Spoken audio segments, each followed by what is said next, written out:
बिल्कुल, प्रेत आत्मा भी हैं, भूत प्रेत भी हैं, देवी देवता भी हैं, सब कुछ है। अच्छी नज़र वाले भी हैं, बुरी नज़र वाले भी हैं।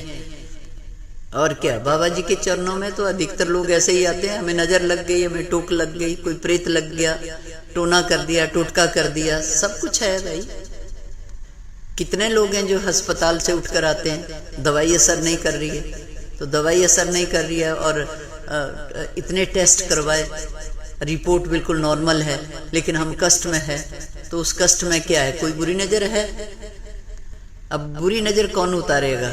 कौन सा डॉक्टर है, कौन सा वैद्य है, कौन सा साइंटिस्ट है जो तुम्हारी बुरी नज़र उतार देगा? कौन सा वैद्य है, कौन सा डॉक्टर है जो आपको प्रेत आत्मा से छुटकारा दिला देगा? उसके लिए तो दैवीय कृपा चाहिए, उसके लिए सेवा चाहिए, साधना चाहिए, सत्कर्म चाहिए, हाँ, भक्ति चाहिए। अब किसके पास समय है भक्ति का, सत्संग का, संतों के सानिध्य में रहने का? किसके पास है आज समय? वो तो जब पड़ जाती है सिर पे, अस्पताल पहुंच जाते हैं, वहां भी ठीक नहीं होते, फिर सोचते हैं चलें कहीं। फिर किसी ने हमें बताया जी छतरपुर चला जाओ, बाबा बालकनाथ मंदिर में, बाबा जी की कृपा से ठीक हो जाओगे। अब बाबा जी कृपा कर दो, हाँ, तो किसी ने ठीक ही तो कहा है, दुख में सुमिरन सब करे, सुख में करे ना कोई, सुख में सुमिरन करे तो दुख काहे को हुए। अब हमारे यहाँ ऐसा नियम है दरबार का कि जो बहुत प्रेतात्मा से या बुरी नज़र से घिरे हुए लोग होते हैं, हम उनको कहते हैं कि भाई कम से कम 5 चौकी तो करो मंदिर में। चूँकि यहाँ बाबा जी के अखंड धुने का प्रसाद मिलता है और बाबा जी का जो चाबुक है उससे सब लोग आशीर्वाद लेते हैं। तो इस तरह थोड़ा सा टाइम अपना दरबार में हाजिरी लगाओ, कुछ सेवा करो, साधना करो, आपके कष्ट कट जाएंगे। भाई पुण्य होगा तो पाप कटेगा ना, पाप कटेगा तो सुख मिलेगा, कुछ राहत मिलेगी, शांति मिलेगी।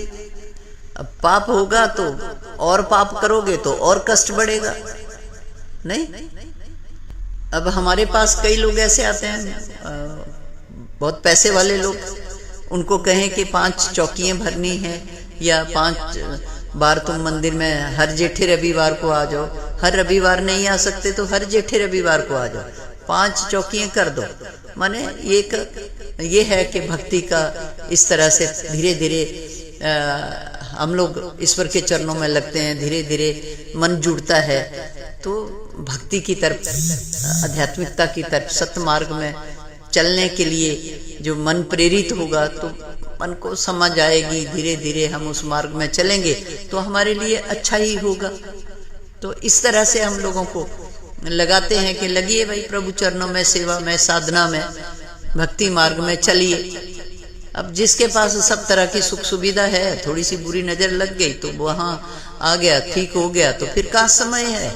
फिर तो अभी हमने इधर जाना है, उधर जाना है, आज कनाडा का कार्यक्रम है, प्रोग्राम है, वहाँ जाना है। अब हमें फिर उसके बाद हमें अमेरिका जाना है, उसके बाद हमें लंदन जाना है, ना जाने कहाँ कहाँ कितनी कंट्री गिना देते हैं। उसके बाद फिर इंडिया आएंगे, फिर जाएंगे।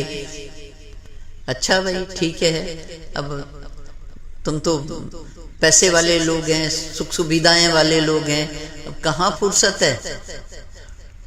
कुछ अनकंफर्ट महसूस कर रहे थे, बाबा जी का आशीर्वाद मिल गया तो बुरी नज़र से छुटकारा मिल गया, ठीक लग रहा है। अब हमारे पास समय नहीं है तो ठीक है, अब तो हमें ही तुमसे समय मांगना पड़ेगा मिलने के लिए भाई, हाँ ठीक है प्यारियों, जब तक पूंजी है खूब उड़ाओ, मौज करो, और जब पूंजी खत्म हो जाएगी फिर पता चलेगा कहाँ अंधेरी नगरी में हम टकरे मार रहे हैं।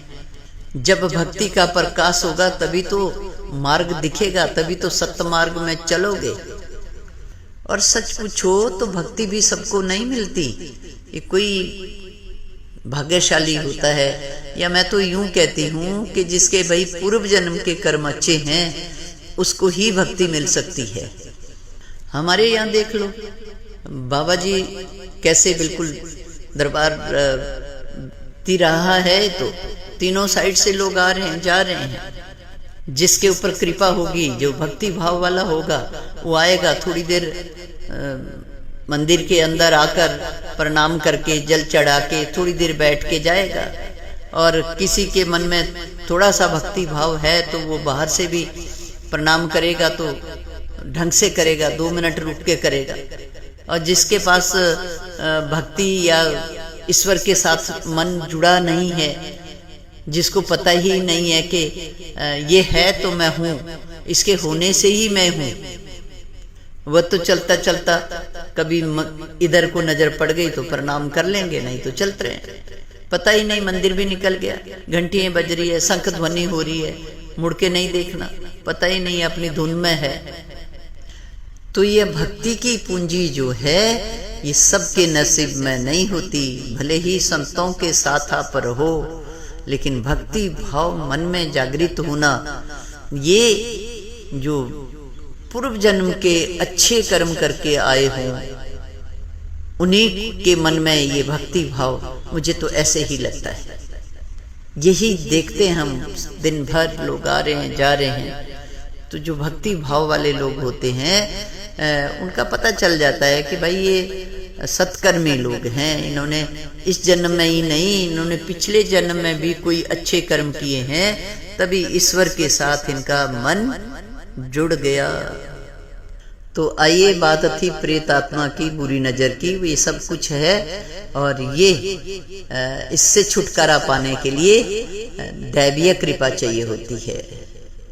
इसी चीज के लिए बाबा जी की शरण में लोग आते हैं। उनके ऊपर किसी भी तरह का टोना हो, टोटका हो, बुरी नजर हो, प्रेत आत्मा का, कैसी भी प्रेत आत्मा जो प्रभाव उसका हो, तो वो सब बाबा जी की कृपा से उतर जाता है और यहाँ प्रत्यक्ष जीवन का दर्शन होता है।